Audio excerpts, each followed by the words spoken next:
साहित्य पर विश्वास किया जाए तो श्री कृष्ण की 8 रानियां थीं जिनसे उन्होंने विधिपूर्वक विवाह किया था।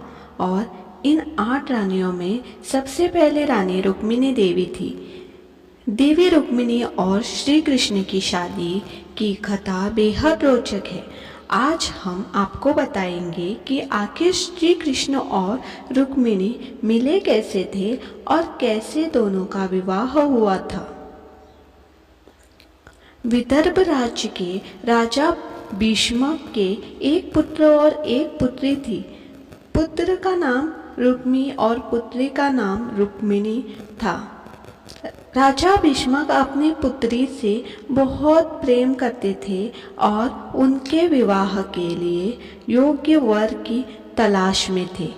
इस विषय में राजा भीष्मक के सबसे करीबी मित्र एवं महाभारत कालीन मगध राज्य के नरेश जरासंध को भी पता था।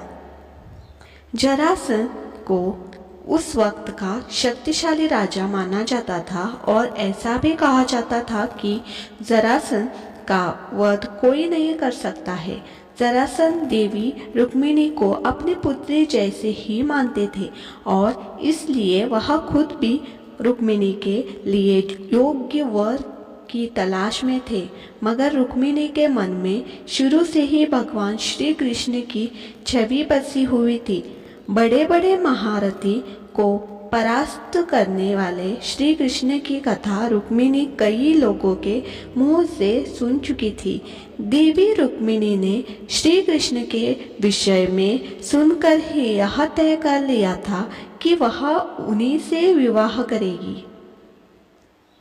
मथुरा के राजा कंस को झटके में ढेर करने के बाद तो श्री कृष्ण की ख्याति और भी बढ़ गई थी। उनकी वीरता के चर्चे चौतरफा गूंज रहे थे। मगर वही श्री कृष्ण ने कंस का वध करके बहुत से राज्यों को अपना दुश्मन भी बना लिया था, जिसमें से एक था मगध का राजा जरासंध। दरअसल कंस जरासंध का दामाद था और इसलिए वह श्री कृष्ण से घृणा करता था। जब जरासंध को इस विषय में ज्ञात हुआ कि रुक्मिणी को श्री कृष्ण से प्रेम है, तो देवी रुक्मिणी के भाई रुक्मी के साथ मिलकर जरासंध ने छेदी नरेश शिशुपाल के साथ रुक्मिणी का विवाह तय कर दिया। मगर विधि को तो कुछ और ही मंजूर था, इसलिए यह विवाह कभी हो ही नहीं पाया। रुक्मिणी ने अपने पिता को यह बात पहले ही बता दी थी कि वह विवाह केवल श्री कृष्ण से ही करेगी, क्योंकि वह मन ही मन उन्हें अपना पति मान चुकी है। ऐसे में रुक्मिणी के पिता ने भी उन्हें सहयोग देने की ठान ली। मगर जरासंध और देवी रुक्मिणी के भाई को जैसे ही इस बात का भनक लगी, उन्होंने राजा भीष्मक और राजकुमारी देवी रुक्मिणी को कारागार में डाल दिया। कारागार में बंदी बने हुए ही देवी रुक्मिणी ने श्री कृष्ण की सखी एवं बरसाने की रानी देवी राधा को पत्र लिखा, जिसमें उन्होंने बताया कि कैसे उन्हें और उनके पिता को बंधक बना लिया गया है और वह चाहती है कि श्री कृष्ण उन्हें बचाने के लिए स्वयं विदर्भ राज पधारे।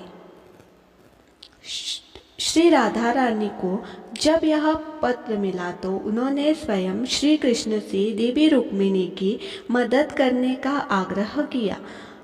इस बात से श्री कृष्ण पहले ही वाकिफ थे कि देवी रुक्मिणी को यदि वह बचाने गए तो उन्हें उनसे विवाह भी करना पड़ेगा। मगर सखी राधा के आग्रह पर उन्हें विवशपूर्वक देवी रुक्मिणी को बचाने के लिए जाना पड़ा। श्री कृष्ण जब विदर्भ देश पहुँचे तो वहाँ देवी रुक्मिणी का स्वयंवर चल रहा था।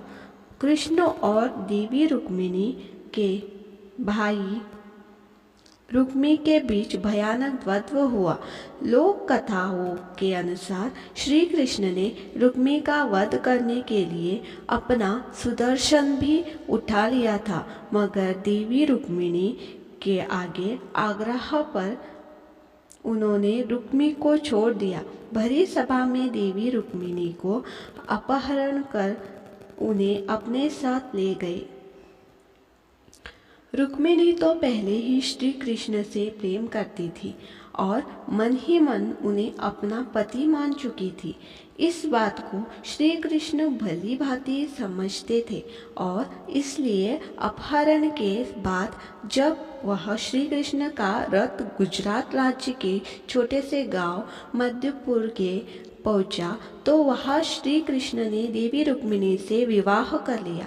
आपको बता दें कि आज भी मधोपुर में माधवराय जी मंदिर है, जहां हर वर्ष आज भी रामनवमी के अवसर पर विशेष मेले का आयोजन किया जाता है। रुक्मिणी से विवाह के बाद श्री कृष्ण उन्हें अपने द्वारका नगर ले गए, जहां उनका धूमधाम से स्वागत किया गया। Audio Jungle.